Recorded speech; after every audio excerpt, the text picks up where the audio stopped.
sommes très contents, encore bénis par le Seigneur pour que nous puissions venir devant vous, encore partager ce que le Seigneur a mis sur notre cœur pour la journée d'aujourd'hui. Mais avant toute chose, prions le Seigneur.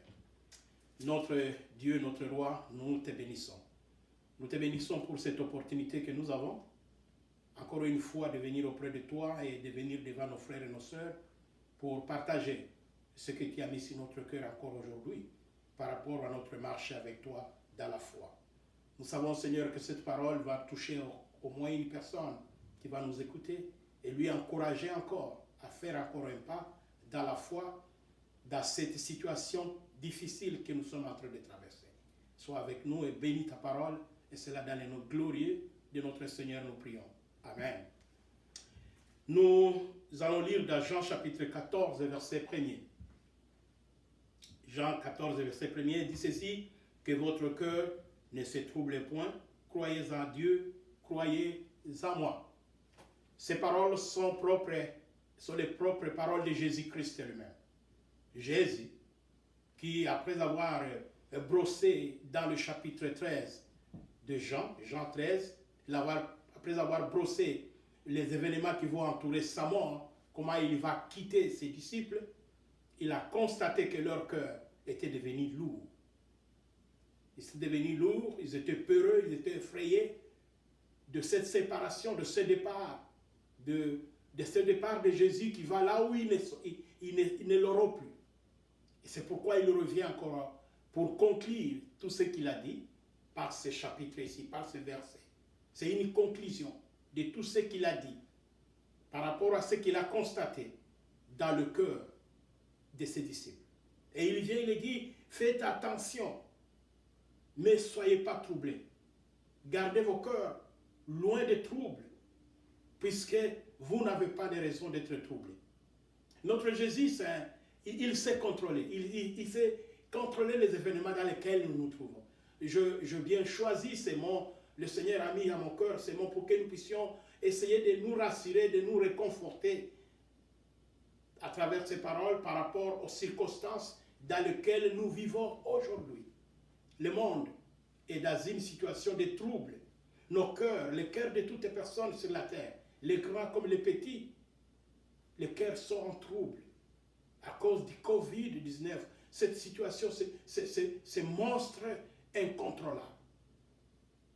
Nous essayons de les contrôler par certaines règles que les hommes scientifiques, les hommes médicaux l'ont mis à la disposition de nous tous, et ça essaye quand même de nous aider. Et je vous encourage à continuer toujours à utiliser ces règles-là, et garder les distances, et laver les mains, et utiliser les masques. Et ce sont des bonnes choses qui permettent quand même une fois de nous isoler, de nous permettre quand même de contrôler le minimum que nous pouvons, la contamination de ce virus.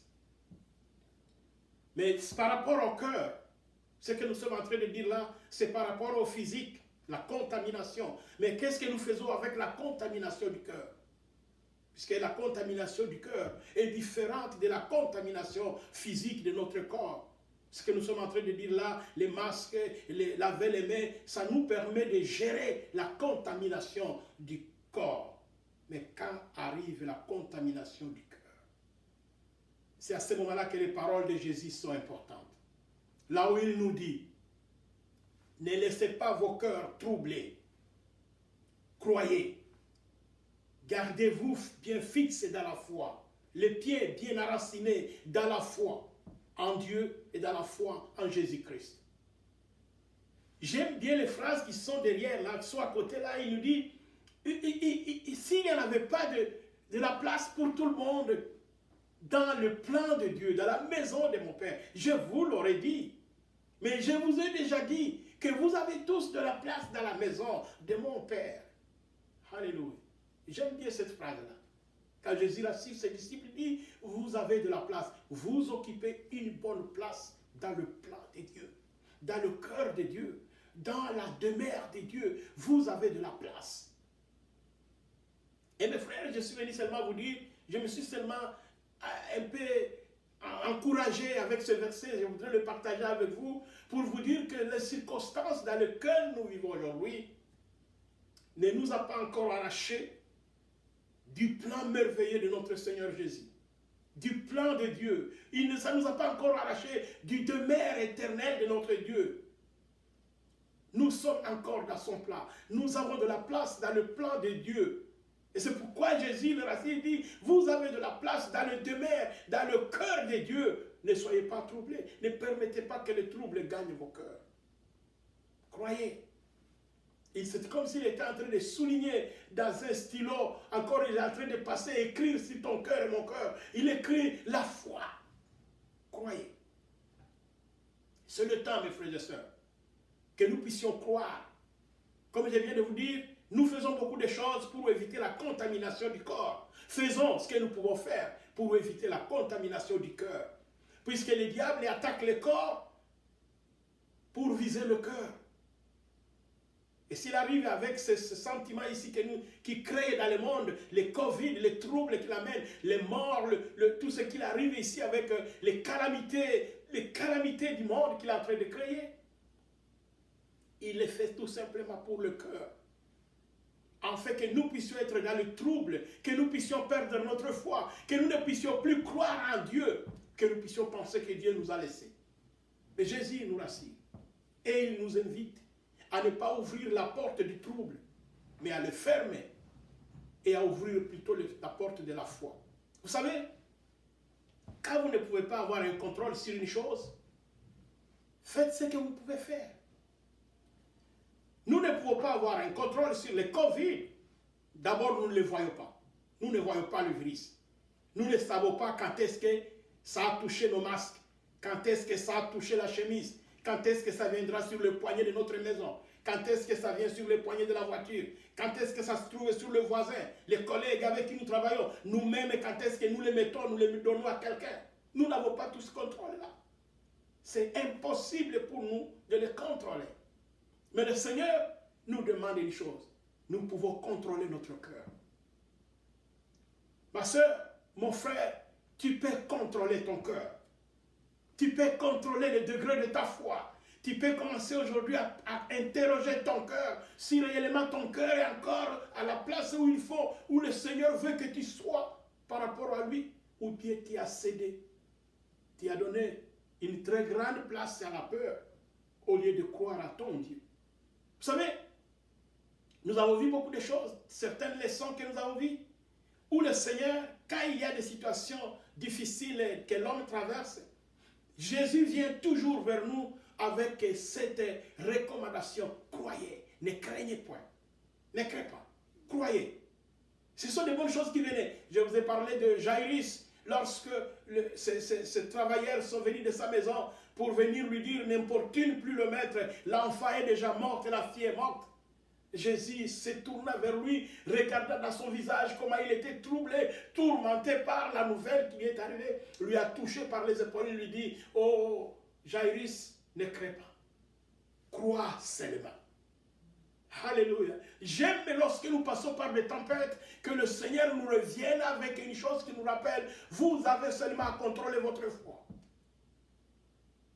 Et quand il nous dit, vous avez à contrôler votre foi, il ne nous dit pas sans motif. Il nous dit, vous avez le devoir et le droit de contrôler votre foi, puisque vous avez de la place dans le cœur. Vous avez de la place dans la demeure de votre papa.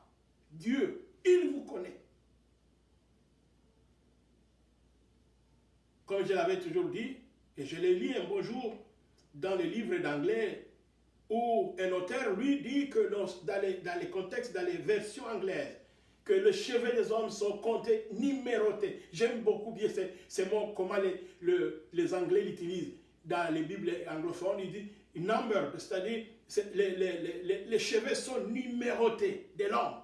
Il dit, Jésus dit, Dieu a numéroté les cheveux. Il ne l'a pas compté pour nous dire, vous avez 1 milliard de cheveux sur votre tête. Mais il a dit, vous avez les cheveux que vous avez, portent chaque cheveu un numéro. Au point où il sait contrôler quel est le numéro qui est tombé. Vous ne comprenez pas, mes frères, que lorsque notre Dieu dit qu'il est même capable de contrôler la façon dont nos cheveux quittent notre tête, il est tout simplement en train de nous dire qu'il a le regard et l'attention bien fixée sur nous. Et que dans tous les moments difficiles que nous traversons, notre Dieu est au contrôle de toutes choses. Il vient vers nous pour nous dire, vous n'avez pas à craindre, vous n'avez pas à vous troubler, vous n'avez pas à ouvrir la porte aux troubles, aux murmures, aux critiques, aux condamnations, à la crainte, à la peur, au tremblement. Croyez. Et c'est le moment qui vient que nous devons mettre à l'épreuve notre foi. Notre foi. C'est le moyen qui va nous permettre de traverser, de passer à travers les moments difficiles. Nous avons de la place dans la demeure de notre Dieu, dans le cœur de notre Dieu, dans le plan merveilleux de notre Dieu. Ne permettez pas donc que nous puissions être consumés par la peur. Ce temps ici, c'est ce que l'ennemi fait. Il vient dans le cœur de chacun pour lui dire, peut-être demain, tu ne vas pas te réveiller.